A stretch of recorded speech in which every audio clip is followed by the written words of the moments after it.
జగన్కి నా వాళ్ళు ఎవరు అని అంటే ఇంకా ఏం చెప్తాడో తెలుసా? మీ జగన్ని మీ వాళ్ళు ఎవరు అని అడిగితే ఇంకా మీ బిడ్డ ఏం చెబుతాడో తెలుసా? ఇంకా మీ జగన్ ఏం చెబుతాడో తెలుసా? నా ఎస్సీలు, నా ఎస్టీలు, నా బీసీలు, నా మైనారిటీలు, నా నిరుపేద వర్గాలు అన్నీ గుండె నిండా వీళ్ళందరూ కూడా నా వాళ్ళు అని గుండెల నిండా సంతోషంగా చెప్పగలుగుతాడు మీ బిడ్డ, మీ జగన్.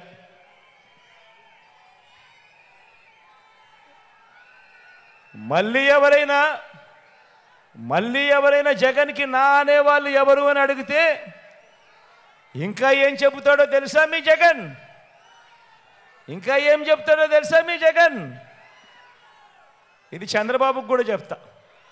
తెలుసా చంద్రబాబు? తెలుసా ఎల్లో ముఠ? తెలుసా?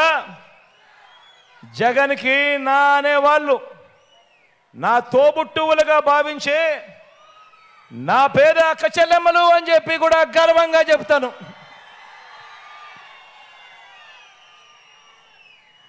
నన్ను మనసారా ఆశీర్వదించే నా పేద అవ్వ తాతలు అని కూడా చెబుతాను. ఇదొకటే కాదు, మీ జగన్ ఇంకా ఏం చెబుతాడో తెలుసా? నన్ను జగన్ మామ అని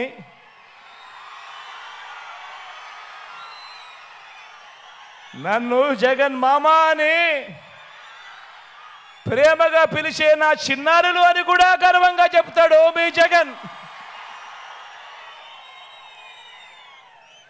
వీళ్ళంతా నా వాళ్ళు, వీళ్ళంతా నా బంధువులు.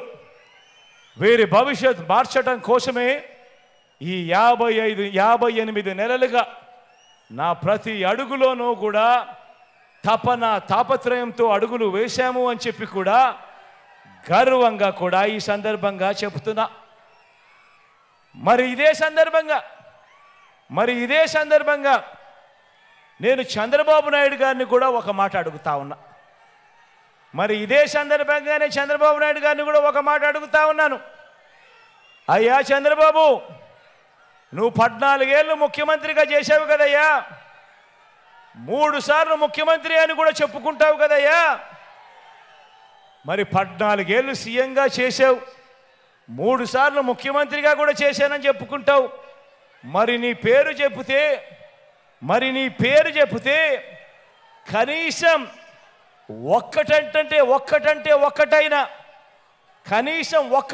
ఒక్కటైనా నువ్వు చేసిన మంచి కానీ నువ్వు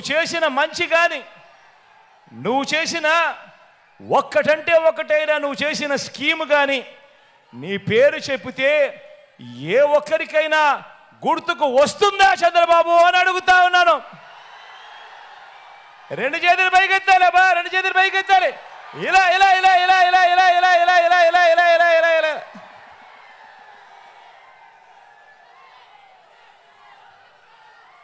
రానే రాదు కదా. పైగా చంద్రబాబు పేరు చెప్తే ఆ పేదలకు గుర్తుకు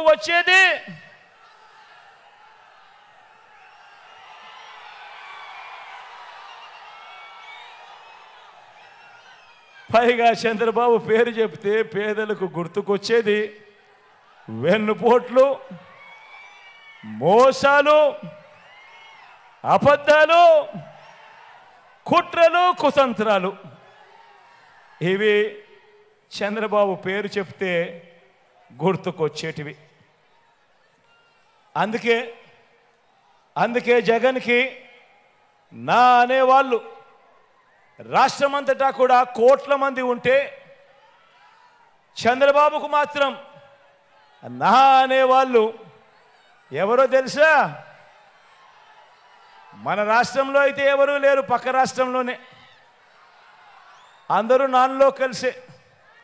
ఆ పక్క రాష్ట్రంలో నా అనేవాళ్ళు ఎవరు అని అంటే ఓ ఈనాడు, ఓ ఆంధ్రజ్యోతి, ఓ TV5, వీరందరికీ తోడు ఓ దత్తపుత్రుడు.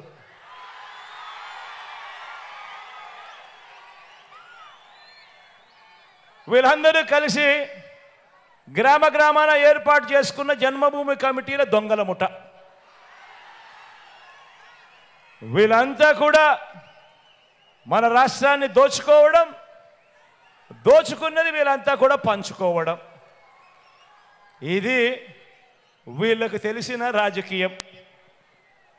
కాబట్టే చెప్తా ఉన్నా, కాబట్టే ఇంతటి అన్యాయమైన రాజకీయాల మధ్య ఈ 58 నెలలుగా మనం ఏం చేశామంటే, మనం నిర్మిస్తున్న సమాజం ఎలాంటిది అనంటే, ఏ ఒక్క పిల్లాడు కానీ, ఏ ఒక్క పాప కానీ తన కులం వల్ల కానీ, తన మతం వల్ల కానీ, లేదా తన ఆర్థిక పరిస్థితుల వల్ల కానీ మంచి చదువులు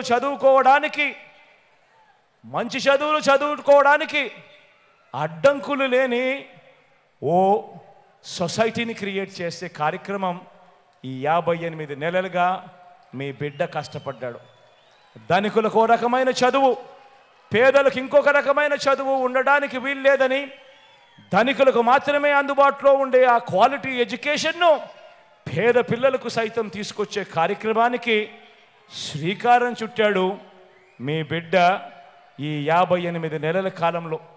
నేను ఈరోజు చెప్తా ఉన్నా, మీ అందరికీ కూడా చెప్తా ఉన్నా, మీ బిడ్డ వేసిన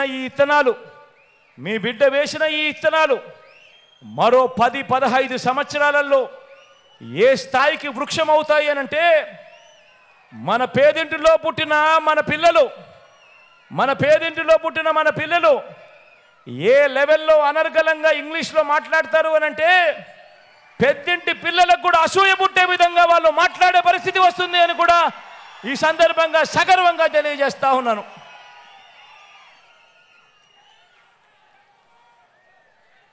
ఇంటింటికి మంచి చేయగలిగాం కాబట్టి మనకు వారి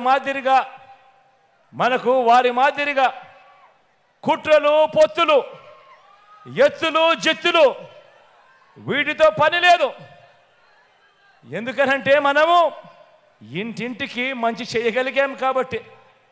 ఇదే సందర్భంగా చెప్తా ఉన్నాను, ఇదే సందర్భంగా గర్వంగా కూడా చెప్తా ఉన్నాను, మీ బిడ్డ మోసం చేయలేదు, మంచి చేశాను కాబట్టే మళ్ళీ ఒంటరిగా ఆత్మవిశ్వాసంతో మళ్ళీ ప్రజల ముందుకు మీ బిడ్డ ఆశీస్సుల కోసం మళ్ళీ వస్తా ఉన్నాడు అని కూడా ఈ సందర్భంగా తెలియజేస్తా ఉన్నాను.